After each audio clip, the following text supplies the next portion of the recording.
Making your home more secure can be as easy as connecting smart home devices like lights, cameras, and temperature, so they work together. You can set up routines like going to bed.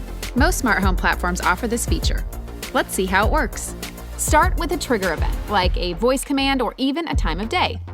Say goodnight to the house is the one we'll use. You can set different lights to dim or go off when you give the word, and you'll also want to adjust the temperature to conserve energy and make sure everyone's comfortably cool overnight. If you're not expecting any foot traffic downstairs, you can set your camera to alert you when it detects motion. Now you're all set. Let's give it a go. Alexa, say goodnight to the house. Now that the house is tucked in and secure, you can sleep better too. To learn more about smart home devices, visit travelers.com/homecentral.